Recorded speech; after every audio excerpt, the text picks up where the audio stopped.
After leaving Annecy, we're going to spend the next few days in the Alsace region of France. We're basing ourselves in the small city of Colmar, where we have an apartment for 3 nights.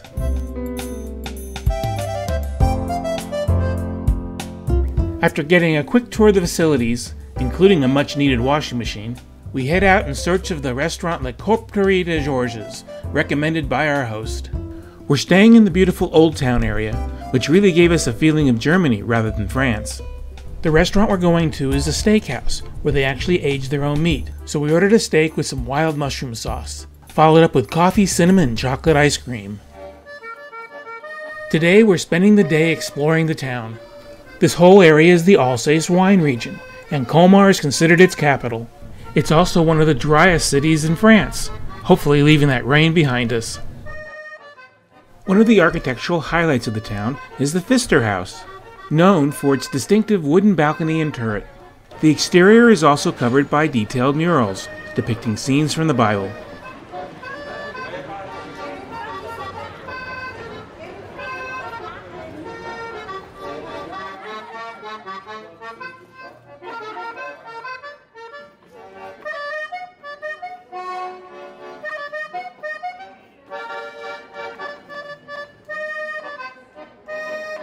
Right across the street from the Pfister House is Fort Winger, known for its wonderful gingerbreads. And not having breakfast yet, it was a great opportunity to split a large gingerbread cookie. The city is laced with a number of picturesque canals, and that's our next stop, a canal boat tour. While we were waiting for our tour, there was a large group of people ahead of us, and they would all sing folk songs when the other boats went by.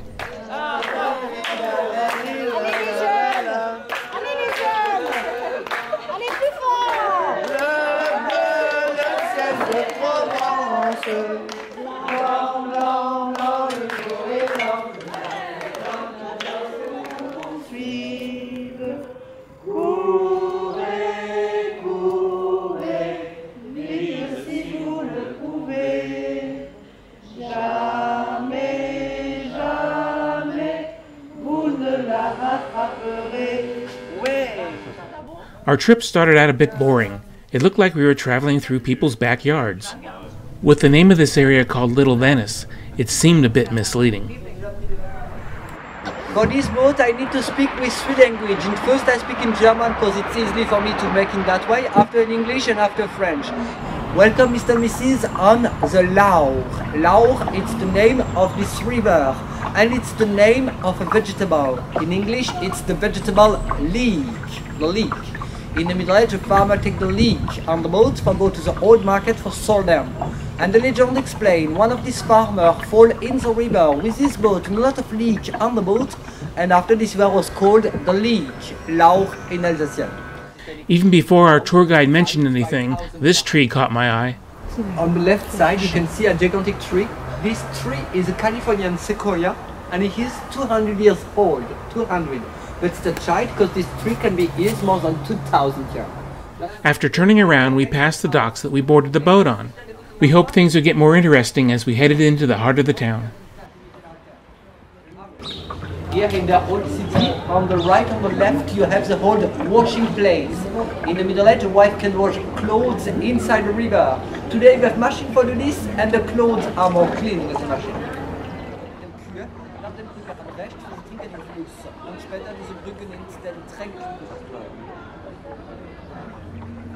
C'est juste là à droite, sur cette descente qui menait les bêtes à la rivière pour qu'elles puissent s'abreuver.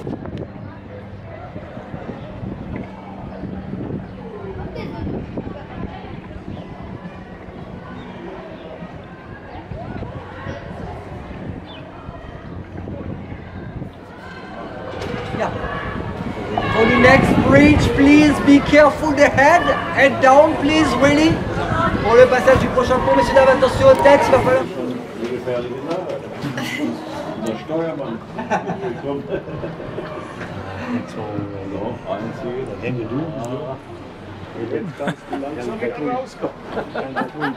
And on the left side you can see the old market. It's here the farmers in the Middle Age came for sell the vegetables.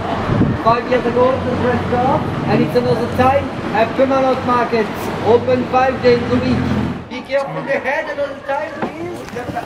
that a little? I was trying to go there. And don't worry, the Kabel at the hand, it's only here for the mother-in-law. Kein Onkel, ein Kabel am Ende ist allein hier für den Schwiegermutter. Rassurez-vous, le Kabel de la cour.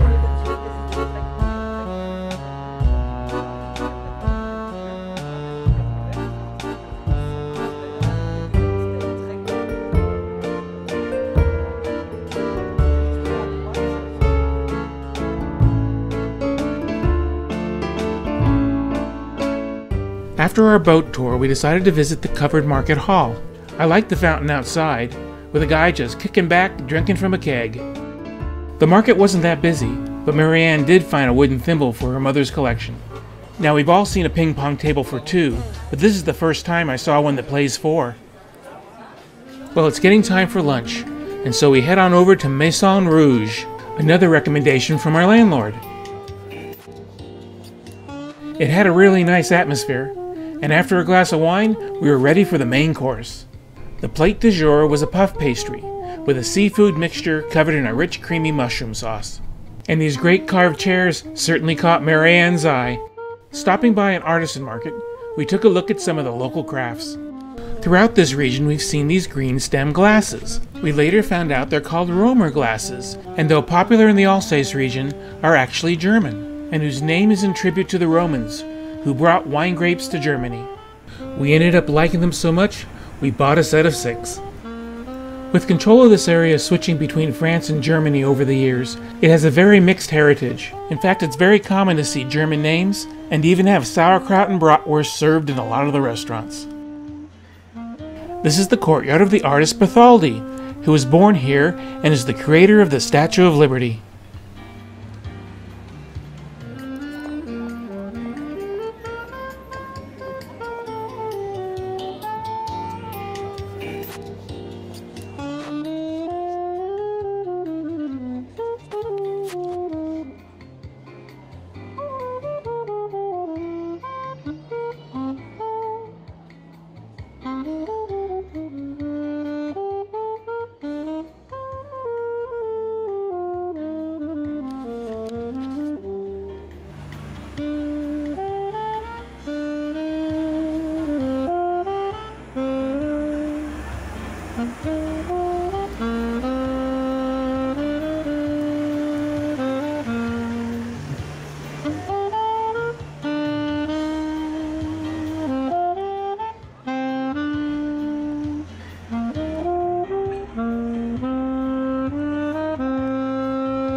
This building is called Maison de Têtes, or House of Heads.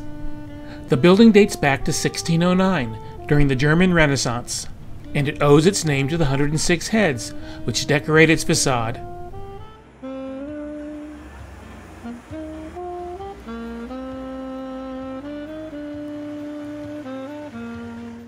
The gable of the building is decorated with a statue of a cooper. It was added in 1902 by Auguste Bartholdi, when the building was occupied by the powerful wine exchange.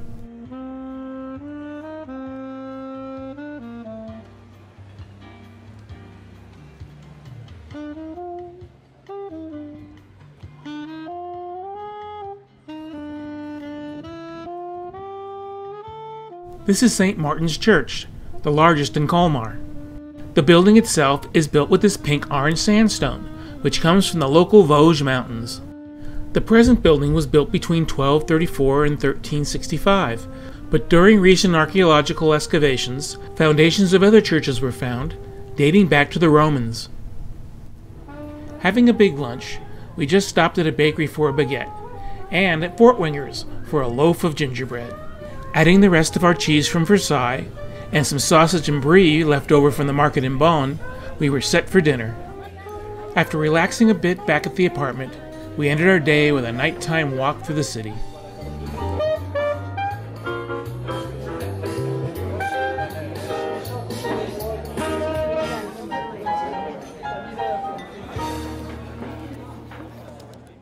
Today we're heading out to the country, visiting 3 small winemaking villages. Our first is Kayersberg, and translates from the German Emperor's Mountain. So high above the city are the remains of the Emperor's fortress. With its brightly colored timber-framed houses and cobblestone streets, it looks like the town's been taken right out of a fairy tale.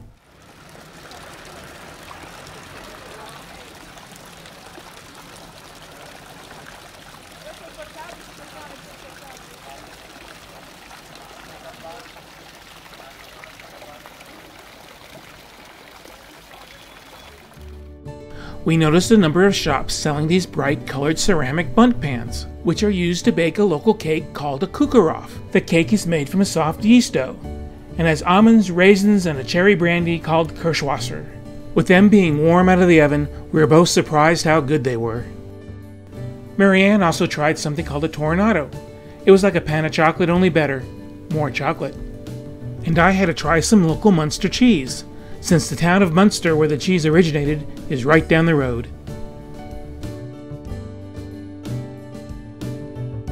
This is the town's church, the Church of the Cross, and it was worth a quick peek inside.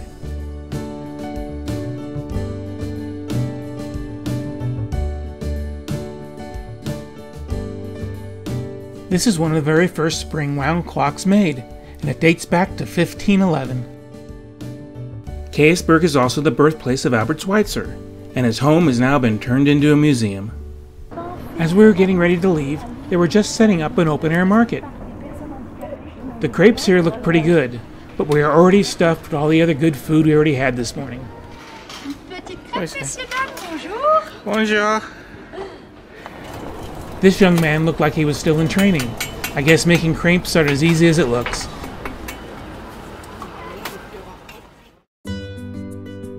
Our next stop is the small town of Turckheim, known for its city walls.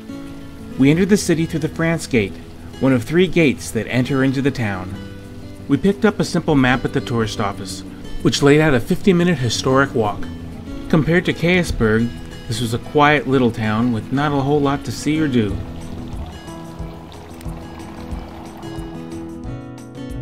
It seemed to be mostly residential, with private courtyards hidden behind wooden gates. The other main entrances into the city, called portals, were called the Munster Gate, which headed off to the Munster Valley, and the Brand Gate, which was originally only open during the grape harvest.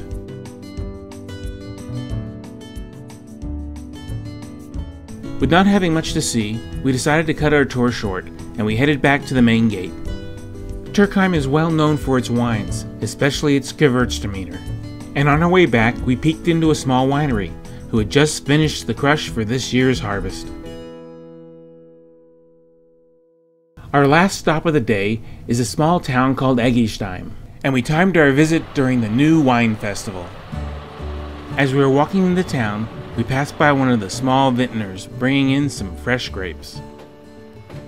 Unlike in California, these seem to be all small family-run businesses that look like they're run right out of their home.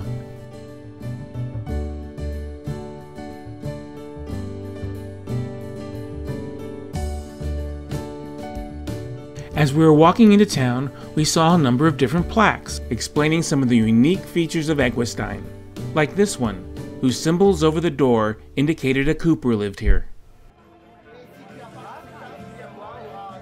We soon started hearing music as we approached the town square and the heart of the new wine festival. New wine is made from the juice of the new grapes, and it's only been aged for 2 to 3 weeks. It tasted like a very sweet, fruity wine. Serving bottles were filled straight from the cask and only cost €5 a bottle. Tradition calls for it to be served with the Tarte Flambe Gratin, which is a specialty of southern Germany and the Alsace region. It's made with a very thin bread dough, which is covered in fromage blanc, a thick sauce made of cream and cheese. Then thinly sliced onions, grated Gruyere cheese, and lardon, a salted pork similar to ham, is all added before it hits the pizza oven. So we quickly got in line to give it a try.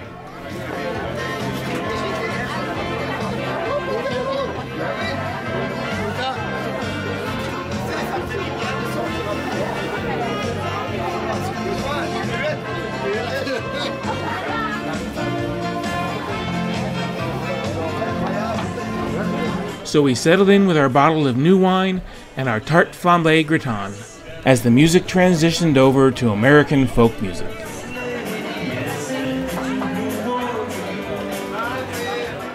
It seemed sort of out of place, but we sat back and enjoyed the afternoon as Marianne got caught up on the log and I wandered about taking pictures of the plaza.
After having our fill, we wandered the unique double-row streets that encircled the town.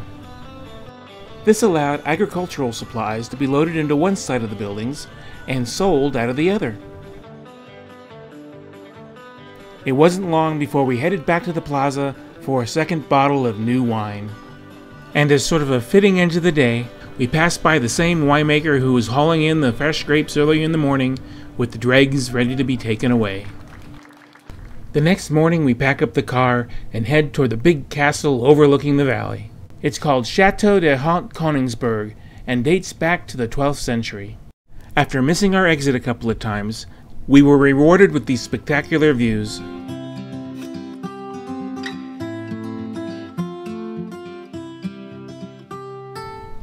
In 1633, during the 33 Years' War, the castle was under siege for 52 days, and eventually fell to the Swedish forces. The burnt-out ruins were left abandoned for several hundred years. Then in 1900, the German Empire, hoping to establish better relations with the newly acquired Alsace region, decided to restore the castle. With the defeat of Germany at the end of World War I, the Treaty of Versailles gave this area back to France.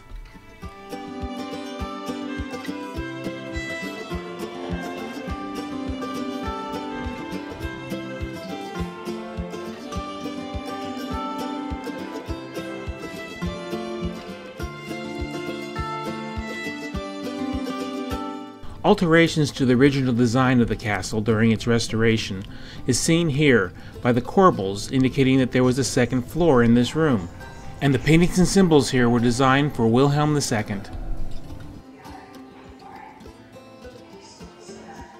This is the Lord's residence, and yes, that's a dragon chandelier hanging over the table. This is the trophy room, lined with antlers, and this room, originally the banquet hall, was turned into a museum to display medieval weapons.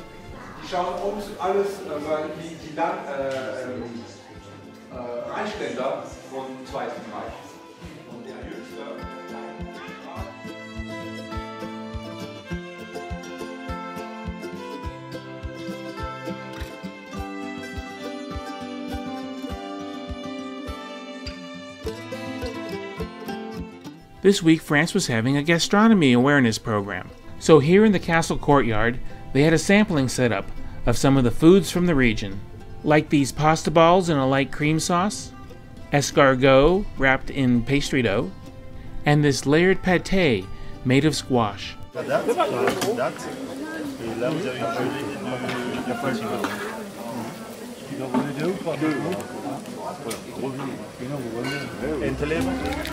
After finishing our samplings, the tour took us to the north tower of the Grand Bastion, where they had copies of cannons showing the evolution of artillery from the 15th to the 17th century.